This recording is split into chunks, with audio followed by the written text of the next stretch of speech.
အားလုံးပဲမင်္ဂလာပါကျမကတော့ကလေးငယ်လေးတွေကိုခိုးရပါတာစကားရေးတက်ဖတ်တက်ပြောတတ်အောင်သင်ကြားပေးသွားမယ်ဆမ်မဲဖြစ်ပါတယ်ဆမ်နဲ့အတူခိုးရပါတာစကားကိုနေ့စဉ်လေ့လာလို့ရအောင်ဆမ်ရဲ့ page ကိုလည်း like and share လေးလုပ်သွားပေးဖို့ပြောချင်ပါတယ်ရှင်ဒါဆိုလို့ရှိရင်သင်ခန်းစာလေးကိုစလိုက်ကြရအောင်သွားမယ်ဟုတ်ပါတယ်ထွဲဆိုင်ပန်자တတမီမီတို့လည်းကိုယ့်ရဲ့နာမည်ကိုခဏနေဆမ်ပြီးသွားရင်လိုက်ရေးကြည့်မယ်နော်အခုက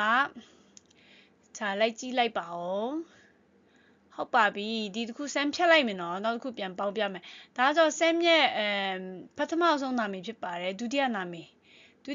ဆမ်ပေါင်းပြမယ်ဒုတိယနာမည်ပါရှိလဲဆိုတော့ဝိုမီနာဟုတ်တယ်နော်자ဒါဆိုရင်ဆမ်နဲ့တူပေါင်းကြည့်မယ်ဒါပါတော့အာဤရင်ဟုတ်တယ်အာ자ဝိုလို့ချင်တယ်ဝိုဆိုတော့ဘာဒါအတရကမှာကိုပိုင်အတန်မရှိတဲ့အတွက်ကြောင့်မလို့သူ့ကိုရေးလိုက်တာဖြစ်ပါတယ်အဲ့တော့တရမှာဝိုဆိုတဲ့အတန်ပါရှိတော့ဝိုဟုတ်တယ်ဝဟုတ်တယ်နော်ဝ자ဝရှိတယ်ဝအိုမီနာမဟုတ်ဝဆိုတော့လေအဲ့တော့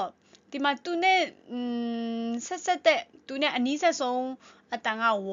နော်ဝပဲရှိတဲ့အတွက်ကြောင့်ဝရေးမယ်ဝ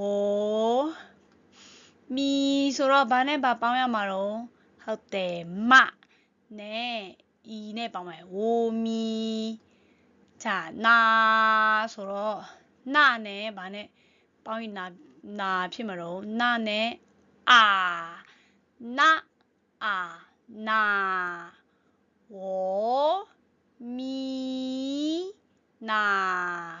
ဟုတ်ပြီနော်ဝမီနာဟုတ်ပါပြီ자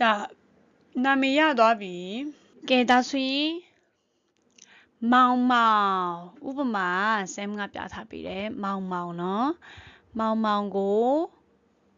ဆမ်ရေးပြထားတယ်자မောင်ဆိုရင်ဘယ်လိုရေးရမှာတော့မောင်မောင်မြန်မာမှာဆိုရင်မောင်မောင်အတန်တစ်ခုပဲဖြစ်ပေမဲ့ကိုရီးယားမှာဆိုရင်လေးလုံးရေးရမယ်အတန်က၄ခုလေးလုံးပေါင်းမှပဲအဲ့ဒီမောင်မောင်ဆိုတဲ့အတန်ထွက်မယ်ပေါ့နော်စကလုံးလေးလုံးပေါင်းမှပဲအဲ့တော့မောင်ဟုတ်ပြီနော်မောင်ဒီနှလုံးပေါင်းမှပဲအတန်တန်ထွက်တယ်နော်မောင်မောင်မောင်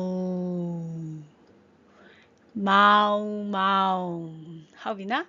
မောင်မောင်ဟုတ်ပါပြီဒါဆိုရင်ဆမ်ကတတမီမီတို့ကိုယ့်ရဲ့နာမည်လေးရေးခိုင်းမှာဖြစ်ပါတယ်အားလုံးစင်တင်ဖြစ်ပြီလားဟုတ်ပြီ Hello my name is ငါရဲ့နာမည်ကတော့ကဲရေးမယ်နော်ကဲတတမီမီတို့ရေးကြည့်ပါဦးဒီနေရာလေးမှာဆမ်ကွက်လက်လေးလောက်ထားပေးတယ်ဒီနေရာမှာကိုယ့်ရဲ့နာမည်ရေးလို့ရအောင်နော်ရေးကြည့်မယ်နော်자ဆမ်ရဲ့ဗီဒီယိုလေးကို pause နှိပ်ပြီးမှရေးကြည့်ပါမောင်မောင်ဥပမာမောင်မောင်ရေးပြီးသွားပြီဆိုရင်ကိုယ့်ရဲ့နာမည်ရေးမယ်နော်ဟုတ်ပြီဆမ်အဲ့တော့နောက်ထပ်ကြော်သွားလိုက်တော့မယ်နော်တတမီတို့ကကိုယ့်ရဲ့နာမည်ကိုရေးပြီးပြီဆိုတာနဲ့ပြန်ကြည့်ပါ